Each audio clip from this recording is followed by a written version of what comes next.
Last summer, this was all of it was Bermuda. End of the spring and into the summer, I took up all the Bermuda. This is a shade mix of grasses. You've got windmill grass, you've got some buffalo grass, you've got some grammas. Hello, my name is Laura O'Toole, and my husband Brian and I bought this property in 2015. And the reason we bought it is because we are on the edge of this wild area and we just think it's beautiful. We love being close to nature. The people who had lived here before planted San Augustine and Bermuda. And then they had a bunch of fruit trees. Nothing that should be here. And so I have spent the last 7 years now trying to turn this back into what it would have been had they left it wild, except that it needs to be a little curated because we do have an HOA. So I would say that I want it to look as wild as possible, as to have as many native plants as possible, and in particular native grasses, and still have it pleasing enough to the eye that the Homeowners Association will be happy with it. And so far, they're thrilled. Because we're on a slope, we get some rainwater coming down, and so we created walkways, and then this is a kind of dam break where if the water comes down, it will be stopped and then it will be absorbed into the ground. My personal journey started when I began to learn about native grasses and native forbs at our place in Menard. We have a little ranch in Menard, and so I started studying how to renew the grasslands that had all been grazed down at our place by sheep and goats, and once we got rid of the livestock that the owners before had, some of the native grasses started coming back, but a lot of the invasives also came back. And so I began to learn a lot about native grasses in Texas. Another thing that our previous owners had planted is tons and tons of Asian jasmine. I mean, the Asian jasmine was everywhere. It was half of the front yard. It was all where the pond is.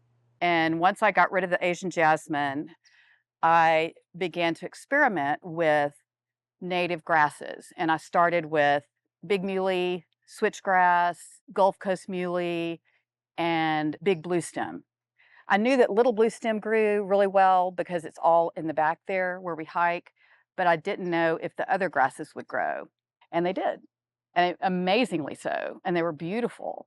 And so I began to expand the native grasses around the yard as I ripped up the invasives and the non-natives. And I have a lot of the lawn sedge that I've planted. Another favorite of mine for the shady areas is the inland sea oats. I think are just beautiful. I have some non-natives because they're pretty.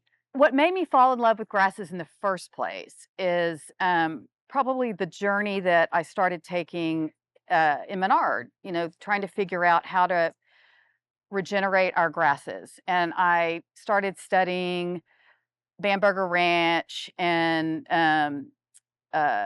David Bamberger's place, and that was very inspiring. And then I'd walk around our place and go, oh my gosh, we have so much work to do. And now we're kind of in the process of having professionals help us with that. But we also ride bikes a lot out there. The best way to learn about grasses is on side roads or right of ways. I wasn't really a gardener, and I had my best friend is a gardener, and she has beautiful vegetable gardens, but she's a great cook, and so that was kind of her hook.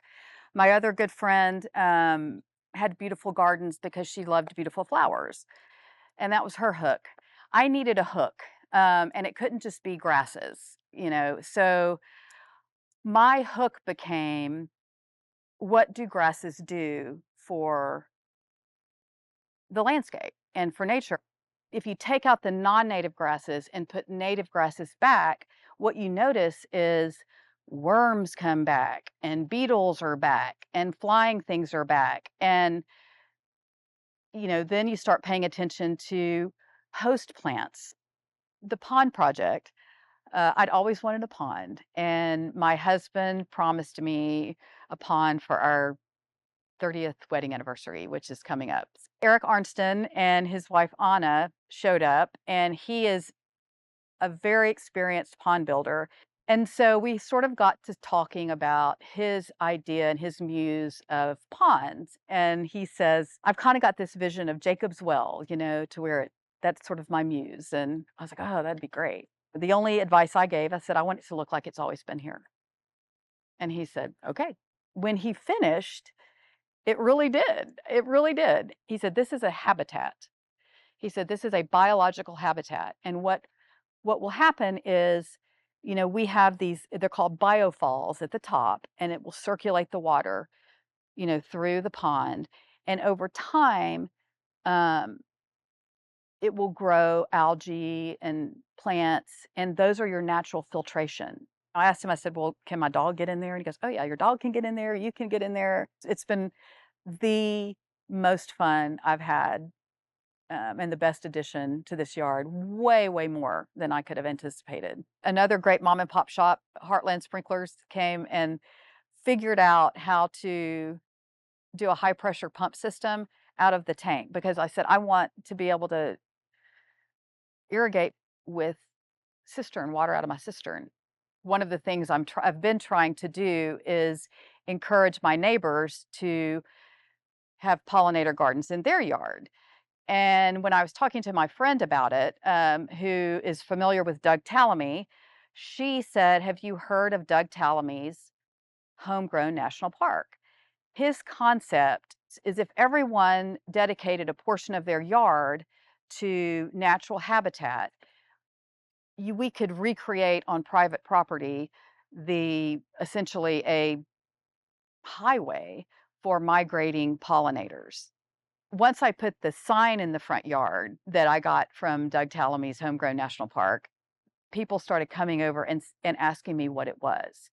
And that gave me an opportunity to explain to my neighbors what I've been doing all this time, ripping up grasses and putting, habitat in my front yard. And they were like, oh, that's such a great idea, and it's sort of a light bulb effect. If everybody had just a patch in our neighborhood, on our street, everybody could have, bunches of butterflies and bees and, critters to look at.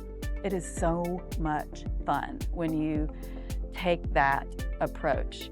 It is so much more fulfilling.